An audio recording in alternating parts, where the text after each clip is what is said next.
کہ پانی پت کے میدان میں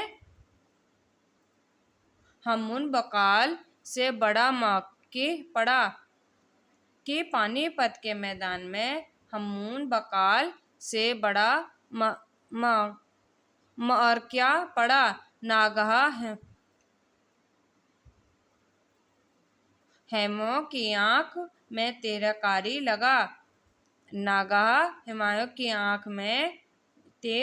لگا جس کے لگتے ہی لڑائی کا فیصلہ ہو گیا۔ بیرم خان نے عرض کیا کہ حضرت اپنے دست مبارک سے اس گردن زدنی کا کام تمام کر دیں۔ بیرم خان نے عرض کیا کہ حضرت اپنے دست مبارک سے اس گردن زدنی کا کام تمام کر دیں لیکن اکبر کی ہمت نے ایک مجبور قیدی کو خون سے تیغ شاہی کو آلودہ کرنا پسند نہ فرمایا۔ لیکن اکبر کی ہمت نے ایک مجبور قیدی کے خون سے تیغ شاہی کو آلودہ کرنا پسند نہ فرمایا۔ محمد حسین مرزا جو گجرات کے بغاوت کا